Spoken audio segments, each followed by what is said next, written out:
from the CyberHub bunker and studio, you're tuning in to the CyberHub Podcast. And now for your host and CISO, James Azar. Well, good morning, everyone, and welcome. I am in Dallas, Texas, and I'm loving every minute of it, folks.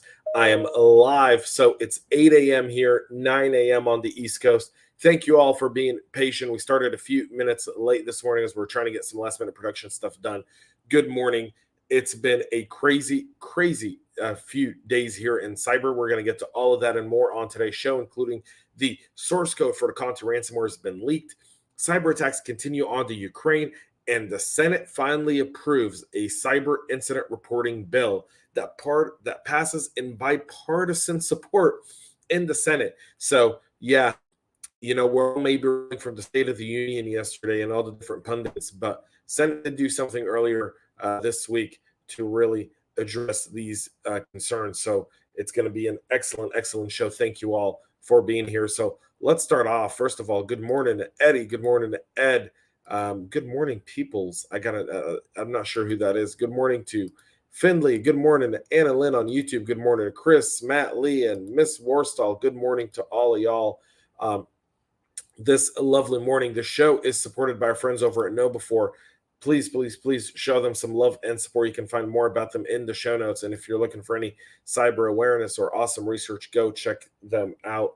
They're absolutely great, folks. So I don't have my ceremonial cup of coffee. I don't. I'm sorry. I've got a water here. But I will say, if you're drinking coffee cup cheers, whatever you're enjoying, make it yours. I want to get into today's show here, and let's get right into what's going on.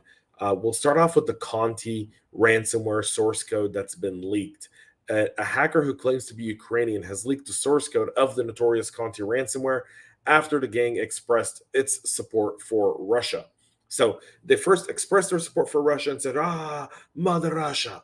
And then they were like, well, wait a minute.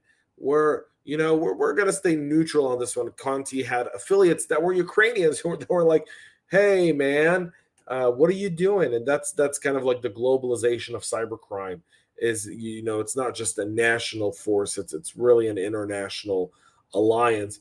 But they will respond to American cyber aggression, impacting the safety and well-being of peaceful citizens. Okay, how about Putin's aggression at indiscriminately bombing buildings? Conti, have some moral fortitude here to stand up for what's right if you do say so.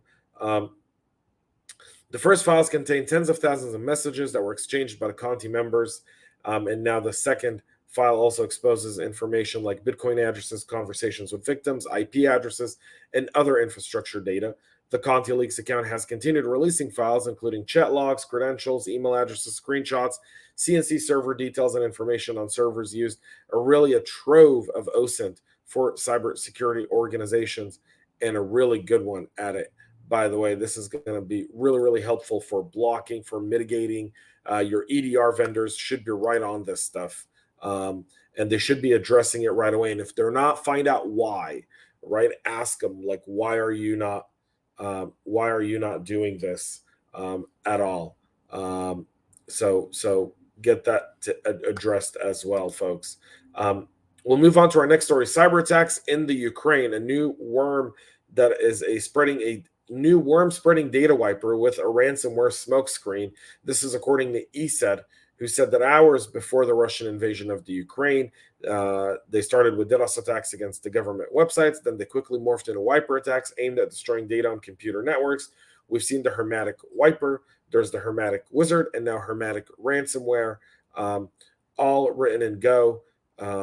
And now there's a new wiper on governmental network. They've named it the Isaac Wiper, and they're assessing its links, if any, with the Hermetic Wiper. It's important to note that it was seen in an organization that was not affected by the Hermetic Wiper, meaning this could be a separate attack by a different group within Russia or unrelated altogether.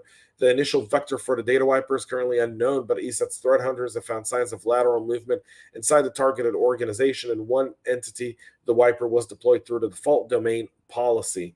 In addition to ESET, multiple enterprise security vendors have documented various aspects of the digital cyber attacks in the Ukraine, with Microsoft warning of civilian digital targets, which we talked about a few days ago, and Symantec confirming the disk wiping attacks that preceded the Russian invasion. Given the circumstances under which Hermetic ransomware appeared, including the date, time, and victim's geolocation, they have moderate confidence that is connected with the Hermetic general data loss and general objectives as well. So more attacks coming that way. The TeaBot malware is slipped back into the Google Play Store, and it is targeting U.S. Customers now. The TeaBot banking Trojan was spotted once again in Google Play, where it posed as a QR code app and spread to more than 10,000 devices. This is the trick that in its distribution used before.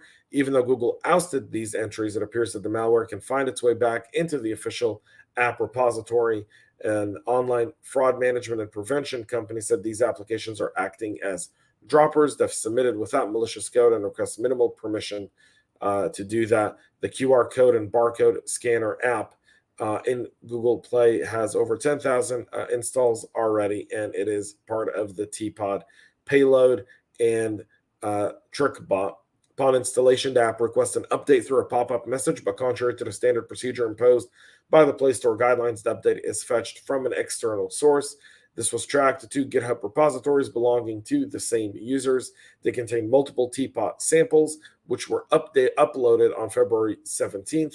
Once the victim accepts the install, to install the update from the non-trusted sources, TeaBot is loaded onto their device as a new app under the name QR Code Scanner Add-on, and then the new app launches automatically. Request the user to grant permissions to use accessibility services to perform the following functions: view the device screen, grab screenshot, and expose login credentials, multi-factor codes, and SMS content, and perform actions such as auto-granting additional permissions in the background without requiring any user interaction. So hopefully Google takes this app from the Apple Play Store soon, but keep an eye out. This is a good one to send out to your team, especially your Android users. On Tuesday, the Senate easily approved the bipartisan package of cybersecurity bills, including the legislation that would require mandatory incident reporting for critical infrastructure firms. The swift passage, done by an unanimous consent ahead of President Biden's State of the Union address, marks a about-face just months ago when the measure was stripped from the annual defense policy bill. The packages represent common sense bipartisan legislation that will help protect critical infrastructure from the absolute relentless cyber attacks that we see that threaten both our economy as well as our national security, according to Homeland Security Committee Chairman Senator Gary Peters on the Senate floor. Before that, this is a big win. The cyber incident reporting bill would mandate that critical infrastructure operations alert Homeland Security within 72 hours of a hack and 24 hours if the organization made a ransomware payment. The package combines three pieces of legislation that Senator Peter and Senator Rob Portman had been working on advancing. It's an update to the Federal Information Security Modernization Act that was first passed in 2014. The measure would codify the responsibilities of the government's top cyber officials and created the National Cyber Director. In addition, the package also included legislation to authorize the General Services Administration FedRAMP procurement program for 5 more years. There's a lot of love for this one. So passing and now goes to the president's desk to get signed. And that's that. And before we end today's story, there's a really good story written on the record about the invasion of the Ukraine started long before troops marched into Kiev. Story written from the perspective of reporter Daryana Antonyuk, who has been displaced due to the Russian invasion. She was actually flew out for a journalism training in Riga. And while she was there, unfortunately, the war broke, and now she is a refugee by none of her own means, talking about the cyber attacks that were going on in Kiev, the propaganda, and so much more. Great story to read to get a perspective of a Ukrainian into what's going on there, because we're all hearing a lot of news. make sure you guys get that. And I am seeing now that my feed may have gone out on LinkedIn. We are on YouTube as well. We are on Facebook, and this will be on our audio podcast platform. So if you're not there, make sure to go check it out, folks. And you can also check it out on our website at cyberhubpodcast.com. That's it for our show today. We'll be back with a lot more tomorrow. Until then, have a great rest of your day and stay cyber safe. We love feedback, so make sure to connect with us on social media and subscribe to our podcast on your favorite podcast listening platform.